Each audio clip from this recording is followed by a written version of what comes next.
All right, and a very good evening to you. Many thanks for joining us. This is Easy Friday. On this, the third day of November 2023, 2100 hours. You have been watching the County National Beauty Contest that is being held at the Pride in Paradise Beach Resort in Mombasa, where the winner walks away with a brand new car. Quite a deal, if you ask me. Absolutely. All the best to all the contestants. Absolutely, and they're using the event to promote devolution using talent and beauty contests.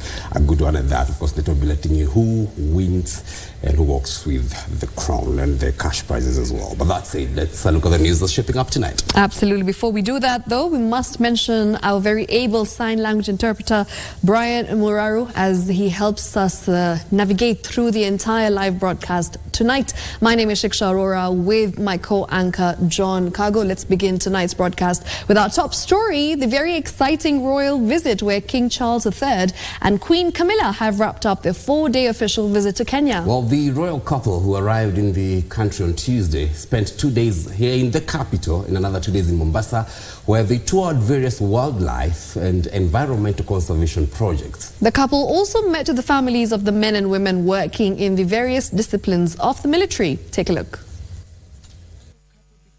Final day in Kenya by visiting the Mombasa Memorial Cathedral, the historic Mandri Mosque and Fort Jesus.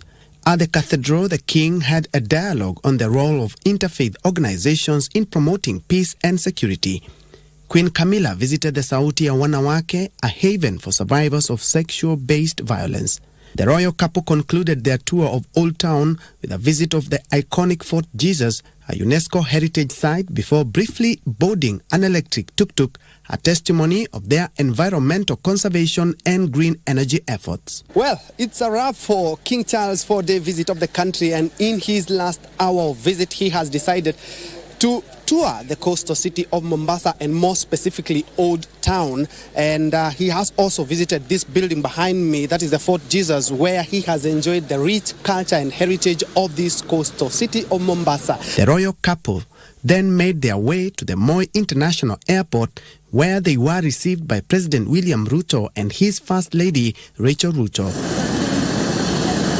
The 4-day visit by the royal couple is the first of its kind in the region, a visit that is expected to strengthen bilateral relations between Nairobi and London. The visit had also been touted by analysts as a perfect opportunity for all parties to look into the rear-view mirror and find an agreeable settlement for the atrocities committed during the colonial era. For Easy Friday, I'm Bentro Njue. Now, the president has lauded the notable strides undertaken by the Kenya Revenue Authority to enhance tax collection and management standards in the country. Well, speaking in Mombasa during the commemoration of the Taxpayers Day, the head of state said the government will not be kind to individuals or entities who fail to remit taxes.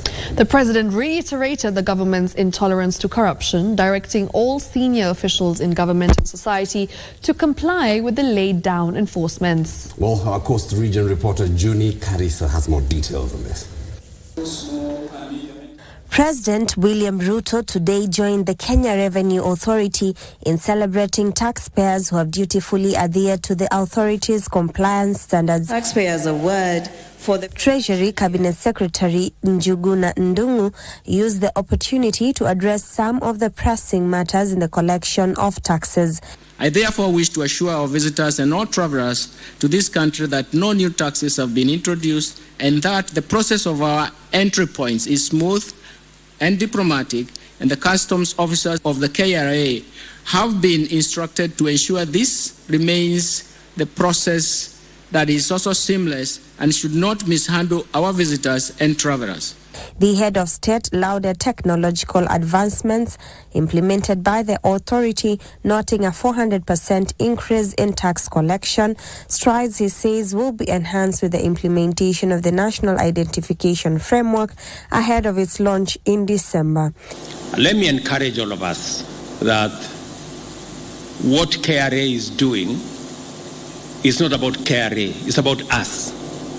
It is our responsibility, all of us as Kenyans, to make sure that each one of us pays tax. KRA surpassed their first quarter generation of taxes by 45 billion shillings, equivalent to 8.4% increase in revenue growth. And this is truly recommendable.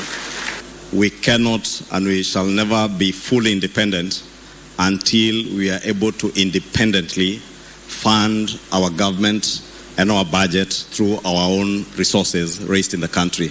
According to President Ruto, the enactment of the Public Audit Amendment Bill 2023 into law will be a game changer in the war on graft because it proposes to enhance the mandate of the Office of the Auditor General to make it more effective. I will in due course provide a more elaborate formal account to sustain this engagement and provide comfort that none of the resources committed to my charge is being wasted or mismanaged or stolen. President Ruto warned that there shall be no default on tax remittances. Nobody should threaten KRA using their positions, using their connections, using their power for them to avoid paying tax. We must all pay tax. And once we are paid tax, let us demand from government that our taxes are used in the proper manner. They are not stolen, they are not corruptly used, they are used in the proper manner. The president is clear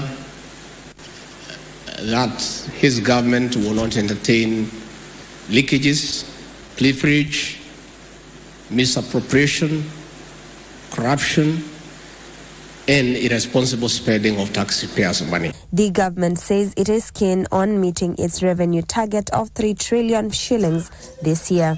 Juni Karisambele from Mombasa County. Now in other news, more than 100 families in Tigania West Sub-County in Meru County have been rendered homeless by floods caused by the ongoing heavy rainfall. Well, the situation has seen residents forced to move to seek refuge elsewhere, even as they called on the government to come to their aid. This is the aftermath of the ongoing heavy rainfall in Meru County. The residents say the floods have left them without food, shelter or clothes, as it was all washed away by the floods and were left to only save their lives. Vile mvua ilianza kunyesha kitu saa 6 usiku, ikaendelea mpaka asubuhi. Kuamuka kitu kama saa 8 hivi nikaona nyumba karibu sote siko karibu kuloa maji. Nikasikia kwanza nyumba moja maji yameingia ndani, nikatoka nje, nikaita watoto, tukatoka nje tukakaa kando. Sasa kama sasa nimeama mboma kama 4. Sasa hata nimechoka, hata nimeacha manguo kila mahali. Mfugo yangu ingine imepotea, hata sijaona, ni ng'ombe tu nimeona moja. Tunaomba serikali ya kaunti tusaidie, angalau tupate chakula, tupate malazi, hatuna malazi, vitanda. Tigania West Deputy County Commissioner Faith Murage has however urged the villagers to be more careful, promising them aid from the Red Cross. Ukipata mto kama sasa hii barabara iko na hapa, kweli imekuwa barabara, sio? Umeamuka umekuta ni mto. Don't insist. Meanwhile, rain has been pounding the coastal city of Mombasa, rendering some roads impassable. The rain, which has been pounding the region for more than 12 hours, even delayed the program of the visiting royal couple by more than an hour. The Kenya Meteorological Department has warned of possible flooding in different parts of the country, adding that the heavy rainfall being experienced over the northeast, northwest and central highlands is expected to intensify until Sunday and spread to Nairobi, the southeastern lowlands and the western sector. Jacqueline Masharia for Easy Friday. Now, the Cabinet has approved the construction of more dams in the country. Well, more than 4,000 water pans will also be rehabilitated in a new plan that seeks to ensure a stable water supply. The plan, which will cost 83 billion shillings, includes the construction of 25 medium-sized dams serving mainly arid regions. The Cabinet, while sitting in Mombasa under the chairmanship of President William Ruto, resolved to allocate 83 billion shillings for constructing 25 medium-sized dams serving mainly arid regions. Over 4,000 water ponds will also be rehabilitated as the government aims to enhance water availability for irrigation and domestic use. The cabinet, in recognition of effects of climate change and in compliance with the 15 billion tree pledge, has designated a special working day for tree planting. Each cabinet secretary will be tasked with adopting at least 2 counties and providing leadership in the initiative. The cabinet also approved the Public Audit Amendment Bill 2023, which enhances the independence of the Auditor General. The bill empowers the Auditor General to conduct periodic citizen accountability audits to ensure public participation in the audit. In a bid to enhance citizens' quality of life, the cabinet endorsed the National Retirement Benefit Policy. The policy will harmonize governance and expand informal sector coverage, ensuring portability, affordability, and benefit adequacy, besides introducing post-retirement medical benefits. The cabinet at the same time sanctioned preparations for hosting the Youth Connect Africa Summit 2023, set to be held in Nairobi this December. The initiative, that has been validated by the African Union, aims at empowering young people with entrepreneurship, innovation, and leadership skills. Geshuki Washira, Easy Friday.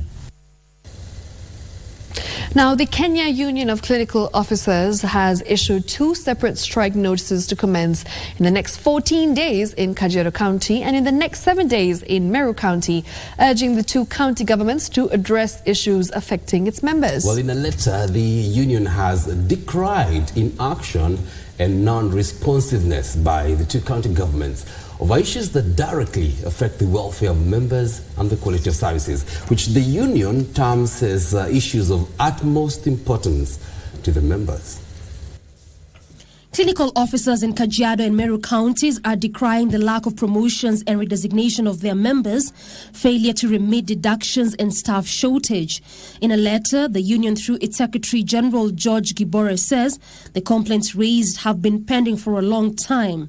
In a similar letter addressed the Secretary County Public Service Board of Meru County, the union has issued a 7-day strike notice urging the county governments to address several issues, including arbitrary transfers and failure to pay transfer allowance to clinical officers, lack of promotions, shortage of clinical officers, among other grievances.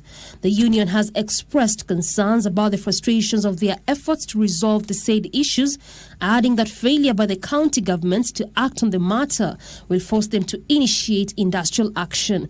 Doreen Arange for Easy Friday.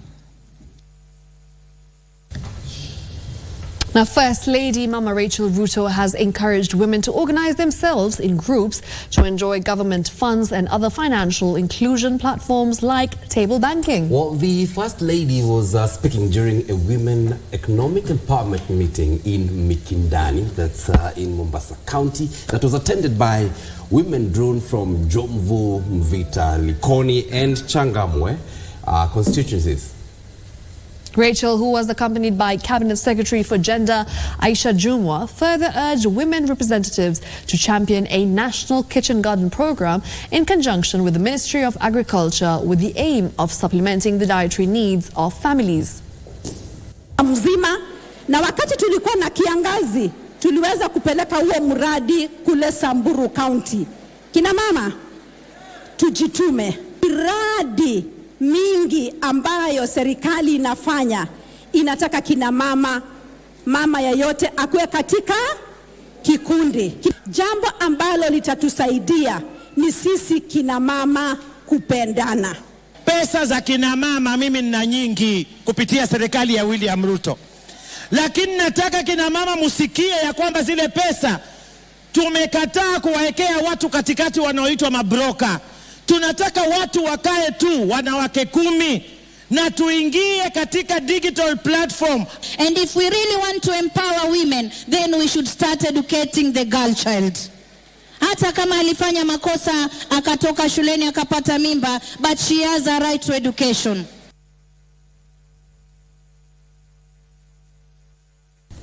All right, now moving on with the news shaping up tonight. Residents of Arora ward in Nyandarua County have called for the national government's intervention in tackling increased number of hippo invasions that have caused them huge losses on their farms. They also said the wild animals have killed their livestock and attacked children as well. The residents say the hippos have for a long time wreaked havoc on their farms. Lakini kuna viboko iko hapa kwa damu imekula chakula zetu zote ambaye hakuna kitu tutafuna hata kimoja. They say they are pleased with the national government for intervention through the Ministry of Wildlife have fallen on deaf ears. Na saa hii zimemaliza chakula zote kwa chaba, tuna shida watoto saa hii wamefuga, tutawapea nini juu hatuna kitu ya kuwapea.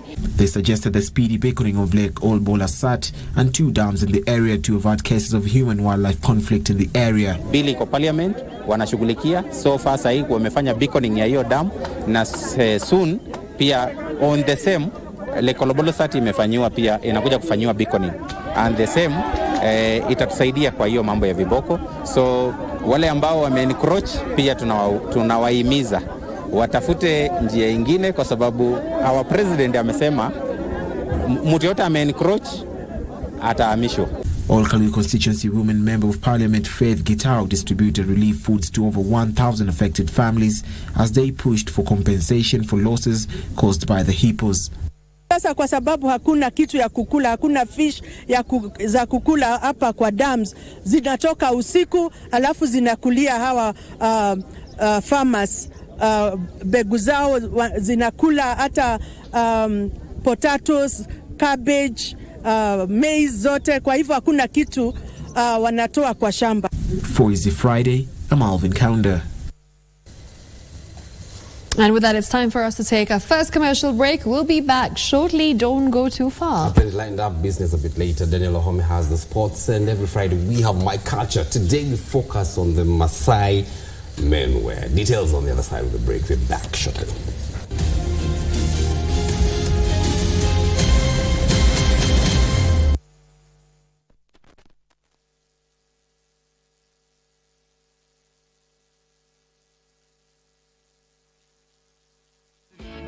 Cheza Loto Moto. School fees ya msichana imemalizwa. Loto Moto. May the Almighty God bless you. Keep on doing the right thing. Cheza Loto Moto. Shinda pesa moto moto. Saving tips brought to you by Equity. Masaa ya akiba ni sasa. Saving enables you to set aside money towards realizing your financial goals, whether long-term or short-term goals. The savings also come in handy during difficult financial times. Start saving today. Simply use the Equity mobile app or log on to Equity Online. You did choose treason and betrayal over friendship, even when you had the choice not to do it. What a convenient little bed for you, right?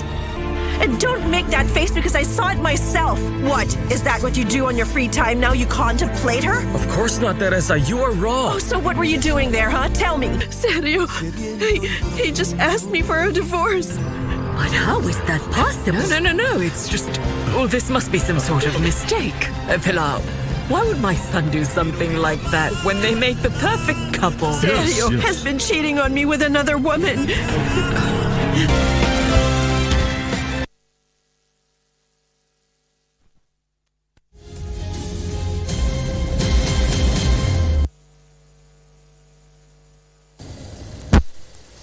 Welcome back.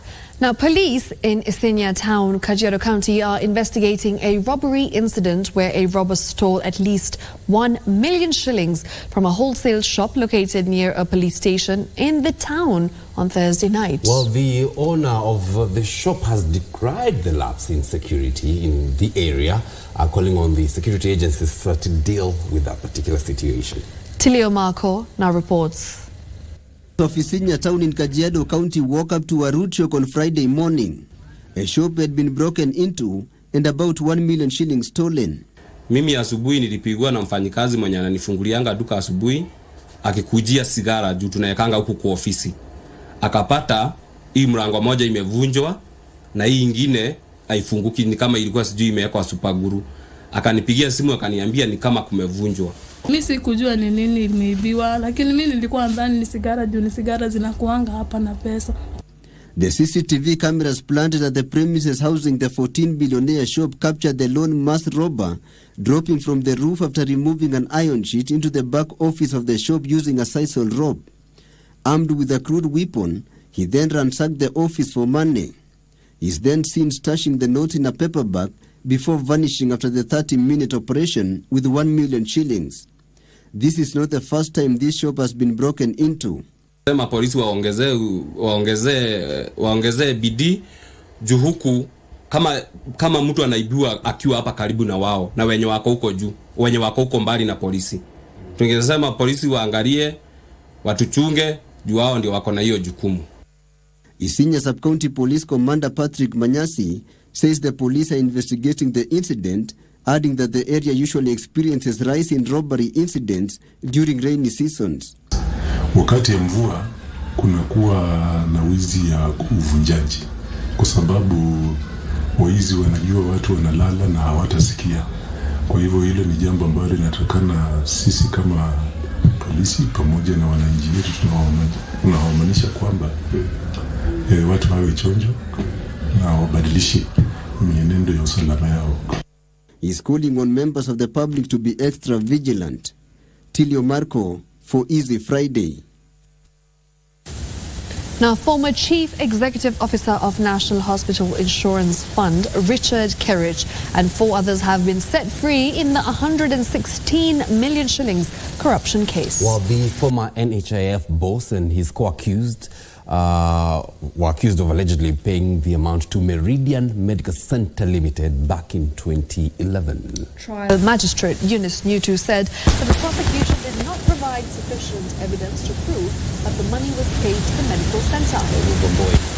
This and more stories in the Scales of Justice segment. It was a good Friday for former NHIF boss Richard Kerich and 4 others after they were acquitted of all the charges in a 116 million shilling graft case. That I find that the prosecution has failed to prove its case beyond reasonable doubt against the accused persons on all the counts that they have been charged with, and I acquit them forthwith. Anti-corruption senior principal magistrate Eunice Newtu ruled that NHIF board had properly entered into a contract with Meridian Medical Center to offer medical cover to civil servants and disciplined forces. My finding that the outpatient pilot scheme of 7th of December 2009 to 7th of June 2010 is distinct from the civil servants and disciplined services medical scheme, and no stretch of imagination can merge the two. She ruled that none of the 39 prosecution witnesses linked Kerich and his co-accused with the offense of conspiracy to defraud. Meanwhile, Arwandis investor Desire Muhinyunza heaved a sigh of relief after Kirimi Koome, the suspect who allegedly conned him over 391 million shillings, withdrew his application at the High Court that sought to bar investigators from probing his accounts. The DCI officers now have the go-ahead to probe Koome's accounts at Equity Bank Limited in Meru that were frozen on September 18, 2023. And in Isiolo, a 39-year-old man, Hassan Guyo, who's charged with possessing 160 bags of contraband sugar, suspected to have been smuggled from Somalia. A multi-agency team intercepted the consignment on 1st of November 2023 at Garbatula in Isiolo County. Guyo pleaded not guilty before senior resident magistrate Edward Simonjero. Ruth Wamboi for Easy Friday. All right, then now, a traditional Maasai regalia is undoubtedly the community's cultural symbol. Depending on age, sex, and social status, the style of the attire varies. Now, this week on My Culture, we explore the different clothing styles of Maasai men through different age sets.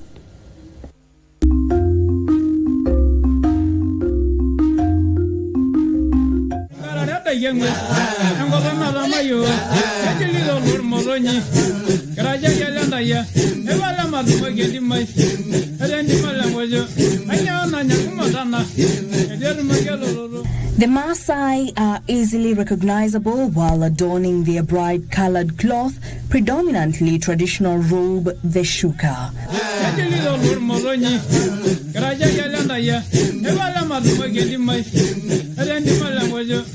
However, they have not always dressed this way. In the past, their clothes were obtained from animal hide, while jewelry was made from seeds and stones easily found in the surrounding environment. Before the colonialists came, we used to wear hides and skins, prepare hides and skins, but we still had decorations.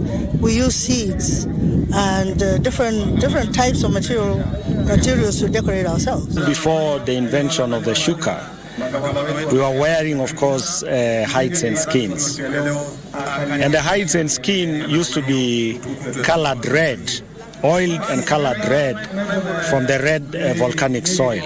The regalia play a vital role as it differentiates between the various stages in the age-set system and life cycle. Traditionally, children wear single-color clothes that are tied on one shoulder. Boys from the age of 6 or 7 start carrying wooden sticks known as fimbo. This is the age when they start learning to properly master the art of stick fighting. As the boy grows older, he is responsible of taking care of livestock. The fimbos are also longer in size. The sandals that they wear are generally made of recycled rubber tires.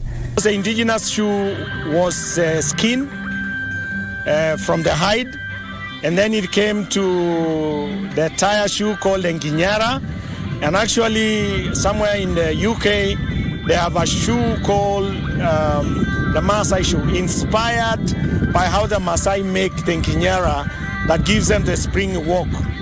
And so basically now you have more of an Nginyara, which is from a car tire, and beautified also with beads, and then you have also now the Maasai Tanga.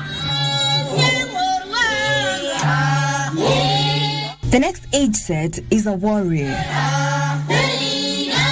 During the circumcision rite of passage known as Emorata, young men wear black as it portrays unity, preparing them for daily struggle as they grow. They put on black cloaks and ostrich feather headdresses. After the ceremony, Maasai men wear black clothes and get decorated with detailed accessories, which marks the initiation of men into warriorhood. They also paint symbols on their faces using white soil. The Morans or warriors wear 2 pieces of cloth, primarily red in color, one worn across the right shoulder that drapes down the body with a belt around the waist, and the other piece of cloth is worn around the shoulders. Older men or elders typically wear 2 or 3 pieces of cloth, usually in a darker red color, one around the waist, one across the right shoulder. They also use shuka to protect them from cold. On average, this is how a Maasai man will dress. 2 shukas crossing each other. Never mind whether it's free inside or not, but 2 shukas crossing each other. And one that is supposed to be a wrapper for the evening when it's cold, you can now wrap yourself. And then of course the Maasai say, as unbeautified, as unbedecked as a corpse. Meaning, you got to wear some jewelry, you got to wear some beadworks in your neck, in your arms, some have it in anklets. And the one on my neck, for example, is from an aromatic plant called the sonkoyo, which oozes some aromatic, perfume thing from a plant, sewed into some skin. Shuka, a checkboard pattern cloth, is widely identified with the Maasai of Kenya and Tanzania. Jackie Wimbiru, My Culture. Memora Gerra Nare, Lamaya Ronjo, Evoranga Jimmy, now to Banguige, Anyana Moran.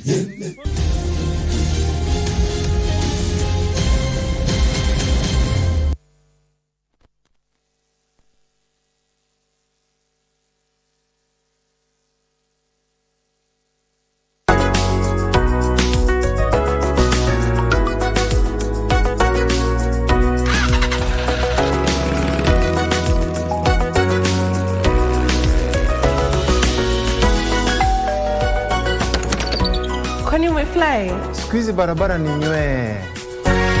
Kenya Roads Board is committed to ensure an efficient road network for a prosperous nation. Kenya Roads Board, your fuel levy network.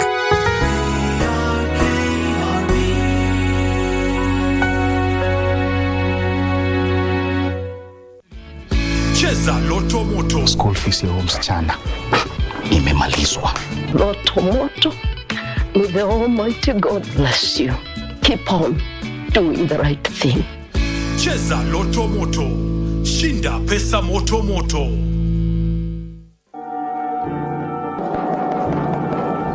Christine. Yes, can you please open?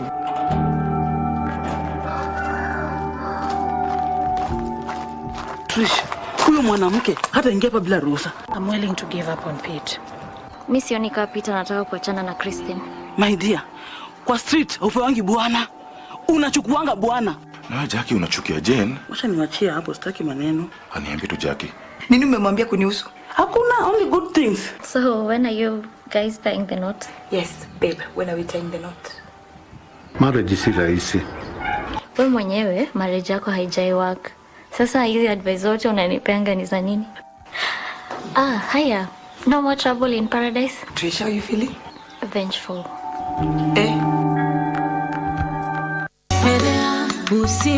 Zito. Sikiza. Kwanza uko kwa ofisi yangu, so punguza sauti yako.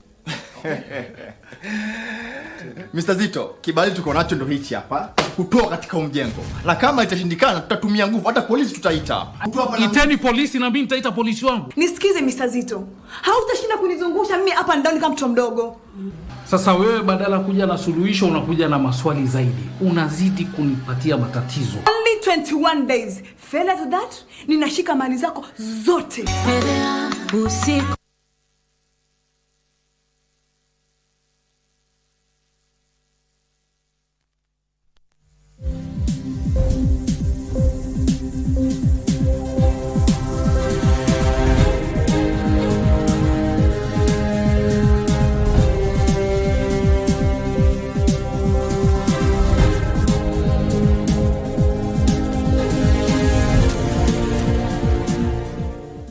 Welcome back. And in business news tonight, the Energy and Petroleum Regulatory Authority has launched a crackdown targeting unlicensed electricity distributors. EPRA says there are a number of players distributing power in the country without the necessary approval. This comes at a time when the authority has published the draft Energy Electricity Regulatory Accounts Regulations 2022 that seeks to streamline the power distribution and transmission business in the country. In the last 10 years, Kenya has seen a proliferation of small grid operators supplying power to various entities, especially from solar and hydro sources. The Energy and Petroleum Regulatory Authority says it has started an operation aimed at flushing out wayward operators supplying power without valid licenses. We have some proposed sanctions and penalties. Remember, my very first sentence at the beginning of this presentation was, you are not allowed to charge a tariff without approval from the authority. So we are saying that if you do, then you commit an offense.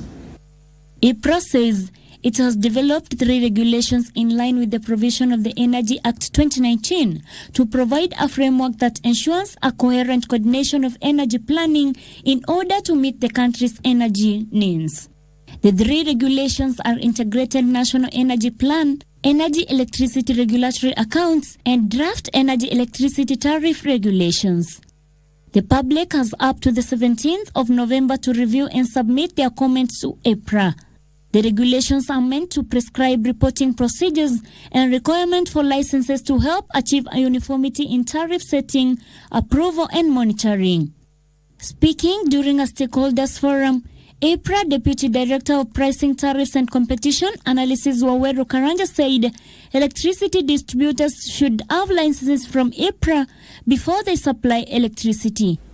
A licensee shall make a tariff review application no later than 45 days after you intend to start using that tariff.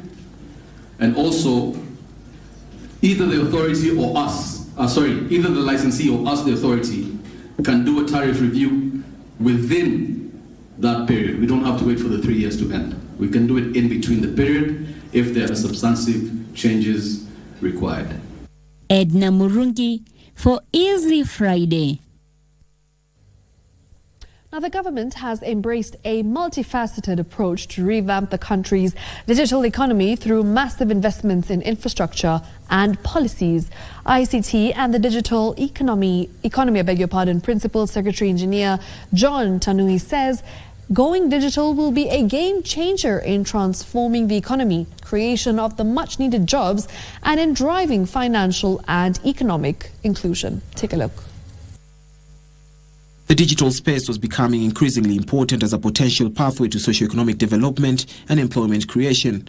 Speaking during the unveiling of the Nakuru Regional Office of the Data Protection Commissioner, ICT and the Digital Economy, Principal Secretary Engineer John Tanui said the government is establishing digital laboratories in the country to empower the youth acquire digital skills to tap income-generating opportunities online. Kenya's innovation and startup ecosystem, which we call it the Silicon Savannah.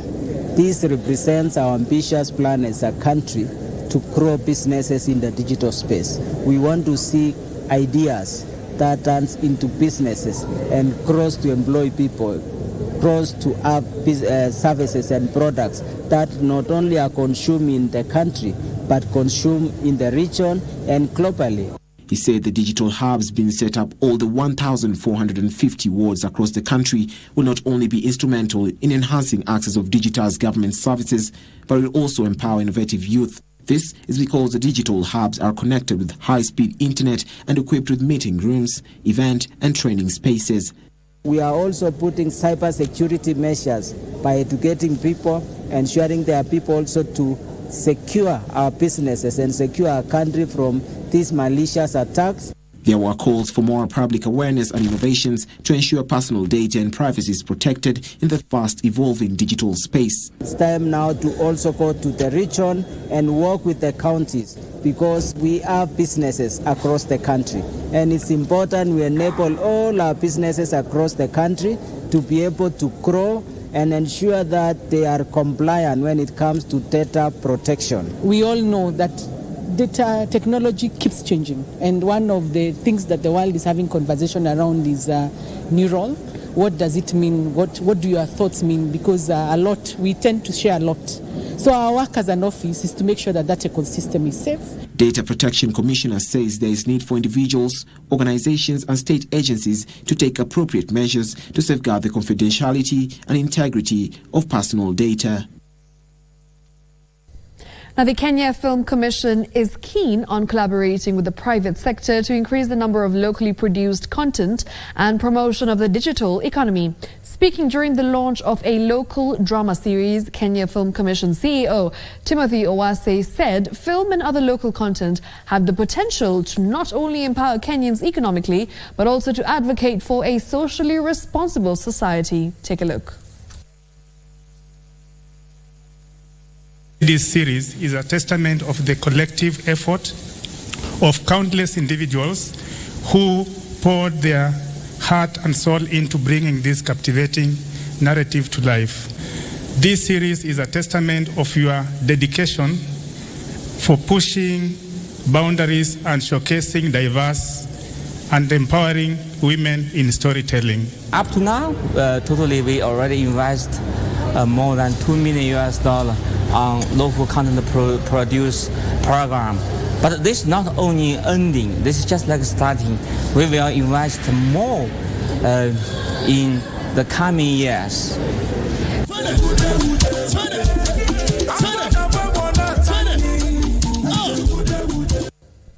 Now, business confidence continued to deteriorate in October, with purchasing managers' growth prospects worsening. The latest Purchasing Managers Index survey conducted by Stanbic Bank Kenya shows the index dropped from 47.8 points to 46.2. The poor prospect was affected by weak shilling and subdued demand. The state of the Kenyan economy in the month of October continued to deteriorate, with a significant drop in the construction sector, wholesale and retail, leading to increased job cuts and reduced orders. In the face of mounting economic challenges, Kenyan private sector firms are grappling with unprecedented inflationary pressures due to a surge in output costs. The October Purchasing Managers Index by Stanbic Bank Kenya reveals that the October PMI figure stood at 46.2%, which is a deterioration from the previous month's reading of 47.8%. This decline in demand prompted a reduction in output levels and a sharp cutback in workforce, as companies made their joint fastest cut to workforces since mid-2020. Private sector firms have attributed an increase in total expenses to rising fuel prices, elevated transport costs, currency weaknesses, and increased tax burdens as the primary drivers. Trevor Nyendo for Easy Friday. Now, the government is in the process of ensuring immigration services are improved and availed across the country. Immigration and Citizen Services Principal Secretary, that is Julius Bitok, said an immigration office will be opened in Kericho to serve residents of South Rift. This and more stories in news making headlines in counties. An immigration office is set to be opened at the House in Kericho Town by January 1st, 2024. Immigration and Citizen Services Principal Secretary Julius Bitok said the office will be able to serve residents of South Rift as government moves to take service closer to the people. During COVID-19, many companies that manufacture passport booklets closed down because there was no travel all over the world. And that created an international crisis. There are many countries who have this problem we have in Kenya because of manufacture of materials that are used to create the passport booklet. Rais amekuwa akitembea nchi nyingi duniani, na katika kila taifa ambayo zile anatembelea, baadhi ya mambo yale anakubaliana na nchi hizo ni kwamba sisi kama Kenya, sababu tuna watu ambao wamesoma vizuri na wana maarifa ya kazi, tunaweza tukapata fursa ya kufanya kazi katika nchi hizo za ng'ambo. Kwa hivyo huwezi kusafiri kama una cheti cha usafiri. Elsewhere, women groups in Makueni County have benefited from 15 million shillings to help them boost their businesses. Makueni woman member to the National Assembly, Rose Museo, says the move is aimed at ensuring women are empowered economically. Tumekuja kuzindua pesa hizi ambazo zimetoka kwa serikali. Akina mama tunasema hii pesa ni grant kutoka ofisi yetu kwenda kwenu, na hakuna pesa mnaturudishia, lakini mnacheza nazo katika kikundi ili mkaweze kukuza kikundi. Mama ukipatiwa pesa. And finally, youth have been challenged to take advantage and involve themselves in farming activities as demand for organic produce goes up. The organic farming is being piloted in Kirinyaga, Nyeri, Meru and Murang'a. So we are going to education. We start with education and educate the youth on the benefits of organic farming and how you can come to organic farming and which products to use in organic farming. Tunatarajia kwamba tutaendelea kunyunyizia miti maji ili iweze kuhifadhiwa vizuri. Timothy Kipnusu for Easy Friday.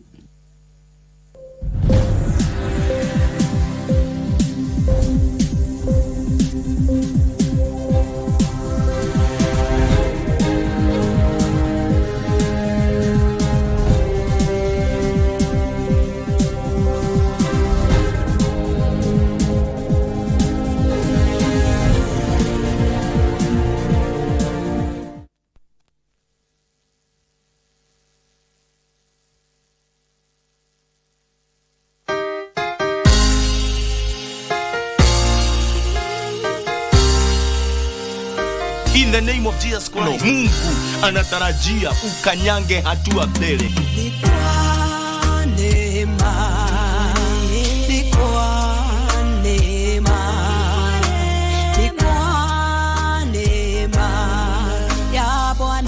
wengine wametawaliwa na uchawi. Wakati wao umefika. Wewe umenitazama siku hii ya leo. Neema na kibali cha Bwana kikawe juu ya maisha yako.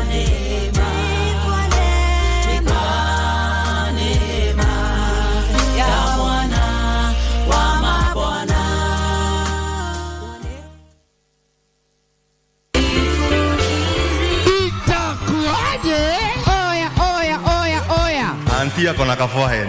Akona the mark of quality. Ameke rough denel mshetani over. Nataka kumaliza mambo hiyo wedding.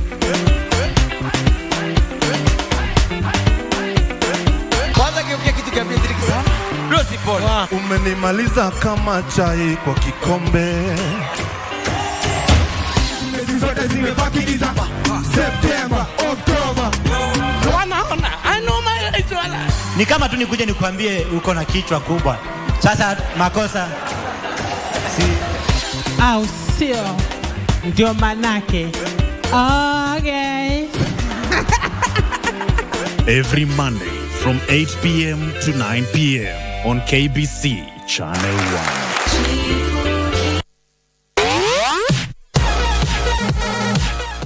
These are the moments we live for every Friday as we catch up with the world of football.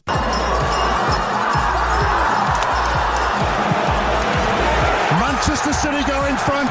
With your favorite stars in rivalries like no other that keeps you on the edge of your seat. Learn a few tricks that keep you ahead of the game and spice it all with unforgettable moments on Dunda Dunda.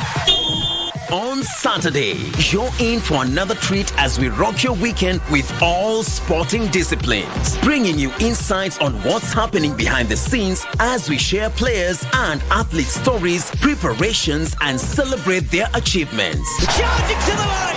Is it going to be a world record? Yes, it is! She smashed it! Whatever angle you look at, we've got you covered. KBC Channel 1, your true sports partner.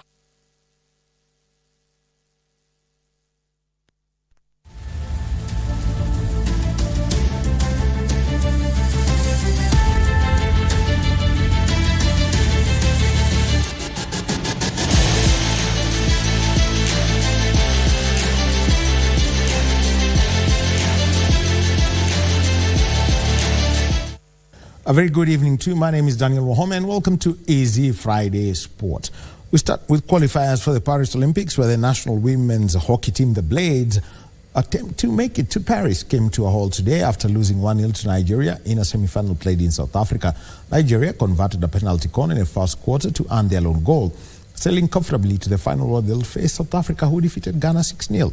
And Kenya, who had 12 penalty corners, did not convert them despite putting up a spirited fight.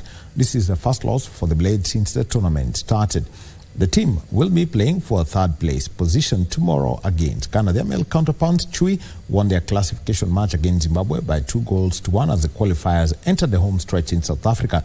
Chui, who missed the semi-final berth after being knocked out by Ghana, will now end their campaign against Nigeria tomorrow. Only the winning team will get a chance to qualify for the Olympics. Omari, chance up front, in towards goal, it's there, diving and putting it away, Ivan Ludiali. Not the best of clearances, but the danger's not over yet as Kariuki drives forward for Kenya. Finds support, the shot in, good save, and knocked away. Well, that. Now moving on is that the Kenya Under-20 women's national team, the Rising Starlets, will meet the services of 8 players for the upcoming two-legged 2024 FIFA Under-20 Women's World Cup qualifiers against Cameroon this month. Coach Beldino Demba has allayed concerns that the absence of the players could negatively impact their campaign. Rising Starlets coach Beldin Odemba has concerned that the absence of 8 regulars from her squad may affect the team's results after naming a 35-member provisional squad for the upcoming two-leg 2024 FIFA Under-20 Women's World Cup qualifiers against Cameroon. The 8 players are among thousands of Form 4 students sitting for the Kenya Certificate of Secondary Education. They have been replaced by new call-ups who will now have an opportunity to prove their ability on the international stage. Join Abwile for Easy Friday. Moving on is that the second edition of the Varsity Rugby League will start tomorrow at the Jomo Kenyatta University of Agriculture and Technology in Juja, Kiambu County. A total of 20 teams comprising 16 men's and 4 women's teams will participate in the tournament, which will see the best players get the opportunity to further their skills abroad. The 2023 InterVarsity Rugby League was launched today in a brief ceremony held at the Jomo Kenyatta University of Agriculture and Technology in Juja, Kiambu County. The league, organized by Kuza Kizazi, a sports talent development organization, will run for a period of 9 weeks. What we're trying to do with Kenya Varsity League is just, nurture talent out of the normal leagues that we have in Kenya. We realize that we have a lot of talents in school, and then they just end there. So we've taken an initiative further to just, bring the talent out of the schools and, connect them with opportunities out there. In the opening fixtures tomorrow, University of Nairobi will play Corporate University, while Meru University will lock horns with KCA University. It's like a preparation since we have already win the Impala Flight Day tournament. So it's a time that we show that we are coming for this thing. Moving forward, I know we are going to grow the game. We are going to incorporate more universities because almost every university has a rugby team. And when you look at university sports, we are also encouraging the ladies to play rugby. So I know that in future, this will be big. It will be bigger than it is right now. The Technical University of Mombasa will meet Multimedia University before Dedan Kimathi University wraps up the day against host JKUAT. For Easy Friday, I'm Fred Njogu. And for the first time, Embu County will be represented in the FKF Ladies Division 1 Football League after the promotion of Embu Queens. Queens were promoted after an outstanding season in the lower division and will begin their season against Nairobi Starlets. Despite being promoted for the first time and facing a mountain of challenges, Embu Queens are hopeful of putting up a show like no other in the division. They are strongly urging the county government and FKF to develop football at the grassroots, starting in primary schools to motivate more girls to take part in the sport.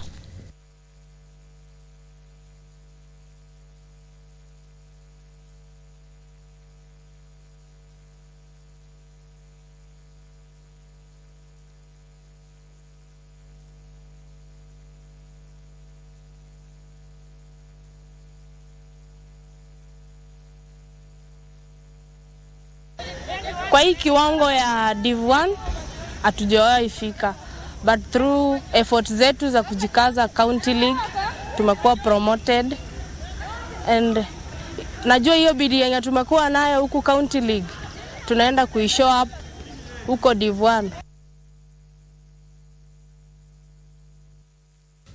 Now, the Safaricom Chapadimba Soccer Tournament heads to Bomet and Nakuru counties this weekend for the inter-county finals. A total of 16 teams from South and Central Rift will battle it out for a chance to participate in the Rift Valley Regional Finals scheduled for the 11th and 12th of November in Nakuru. Tomorrow, the action will be at Silibwet Stadium in Bomet, where Kabianga High School from Kericho will take on Ololunga FC from Narok in the boys' opening match. In another match, the regional defending champions Laser Hill Academy from Kajiado will first host Kamungei FC. In the girls category, Kajiado County champions Tembea FC will face Blue Hills team from Kericho. Mesondo from Bomet FC will take on All Melil Secondary School from Narok County. The winners will square it out for the ultimate title in both the boys and girls categories, thereby earning the right to compete in the regional final. Sunday's showdown shifts to Nakuru Rift Valley Institute grounds, where the champions from Central Rift will showcase their prowess. Mwenge FC from Nakuru will welcome Mighty Lakers from Nyandarua in the boys category, while Bamba Youth from Baringo will square off against Lorubai. In the girls category, the host Trinity Mission Girls will meet Kisima Girls from Samburu. In the second girls match, Mugotio Girls from Baringo will go head-to-head with Regis Queen from Nyandarua. The top teams in each group, both in the boys and girls categories, will advance to join the qualifiers from North and Northwest Rift, Wiata Girls from Kitale, Itigo Girls from Nandi, Dora Sports and PSC Langa FC in the regionals final games.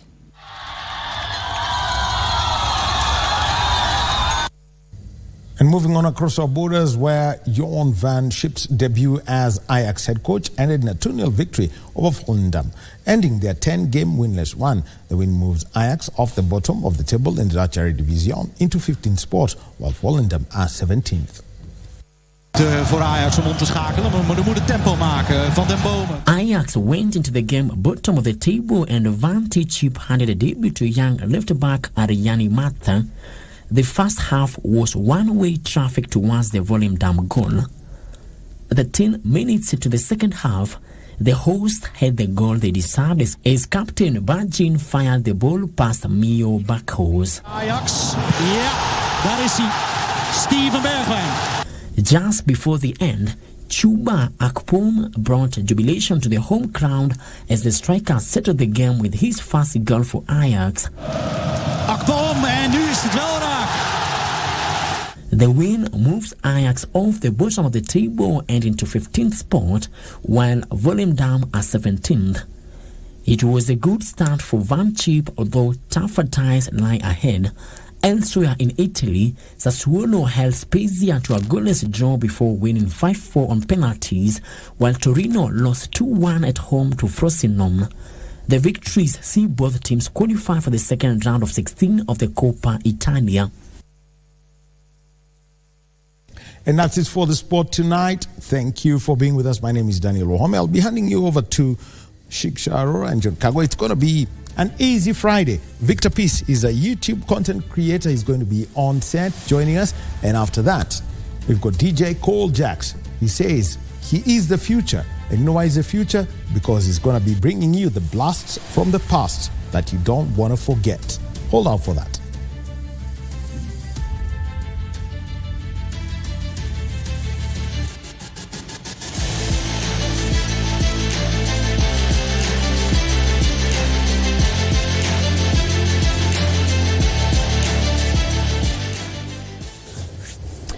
And that's it for business news as well as sports news. And remember now, we're going to be leaving you with some pictures of what's happening in Mombasa. Before we started the live broadcast tonight, we told you a bit about Miss County National Beauty Contest taking place in Mombasa County, where we've got several counties come together, that is contestants from all 47 counties, as you can see, and they're currently awarding some of the prizes of some of the winners from this particular beauty pageant. As you can see, all smiles there, live from Mombasa. So do enjoy that, and remember, it's the Miss County National Beauty Contest. All right, there you go, connecting the different counties through talent and beauty pageant. It's a good one at third. Thanks indeed for choosing us tonight. My name is John Kago. Till next time, good night, so long. Don't go too far, because coming up on the other side, I'll be interviewing Victor Peace, so make sure you join us right after these pictures. The sign language interpreter tonight has been Brian Muraro. Sasa huyu anatoka hapa na 100. Goja waziri. Ya watoto sudi. Wewe DJ goja wewe. DJ goja wewe. Anapewa pesa taslim 50,000. Anapewa pesa taslim 50,000. Total yake is 100,000. Kakamega County. Siwaambia hata asante bana. Thank you so much. I didn't expect this, but I say thank you to the winner, Unibebe. Asante, enda usimame pale. Kie nani? Methu mtafutieni one of these chairs akae hapo juu kwa stage. Just the normal chairs.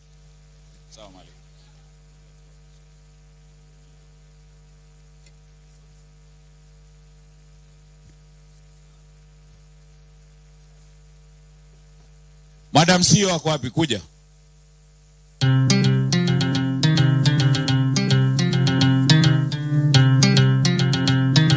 Unajua Madam CEO, DJ, nasikia Wabukusu hapa wanapewa pesa leo sana. Labda anaweza amua 1 million na But you're a waziri. Thank you so much. You have really changed the game for us, yeah? We really appreciate. Simpigie waziri makofi tafadhali. Let Madam CEO announce number 3. Winner number 3. Good evening, everyone. I think I'm more changed than the models. The second runners-up, number 3, who will be walking away with 150,100 from us and from the Honorable CS, is Miss Baringo.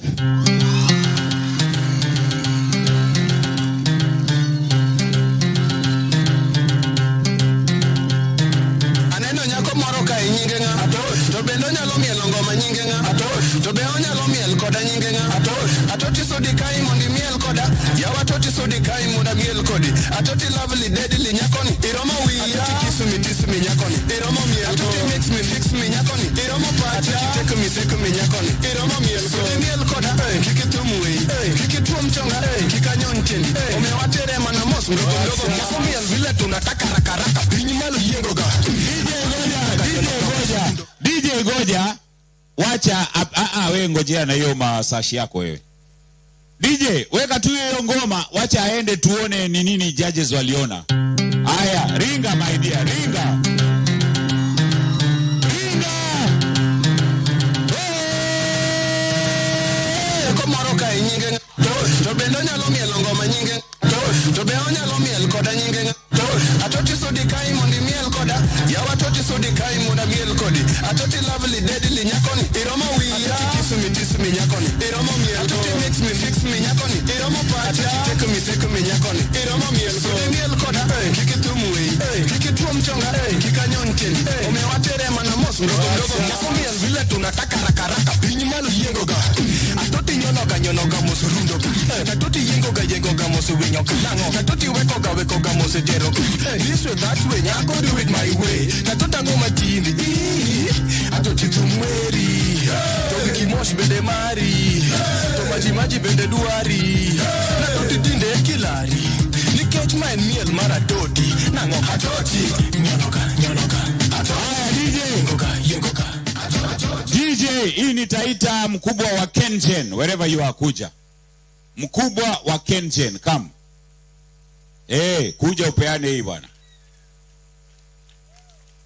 Na huyu anashinda 100,000 Kenya shillings plus 50,000 from Waziri Health Honorable Susan Nakumincha. So total she's walking away with 150,000 Kenya shillings. No jokes. DJ Chapilia.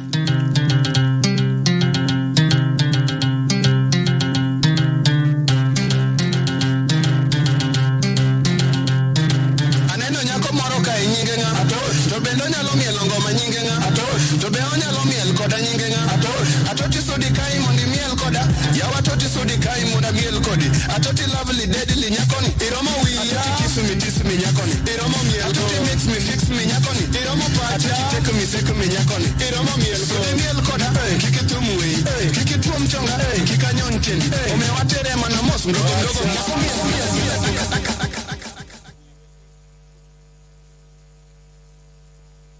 She's presenting the certificate.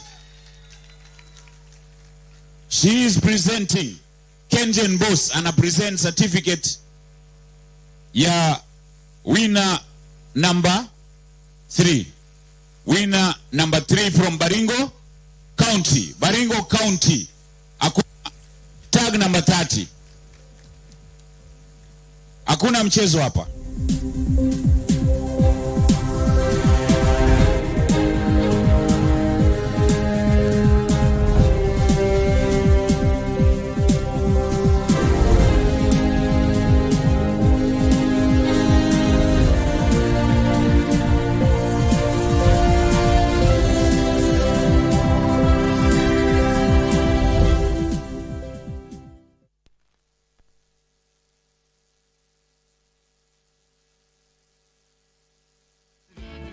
Cheza Loto Moto. We've gone ahead tukamaliza pia school fees ya your other kid. Thank you God. Asante sana Loto Moto. Cheza Loto Moto, shinda pesa moto moto.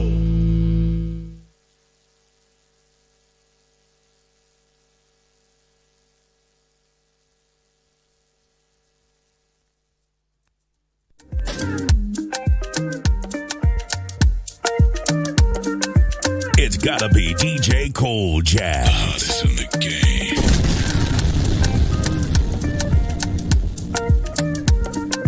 Your weekend party has officially begun.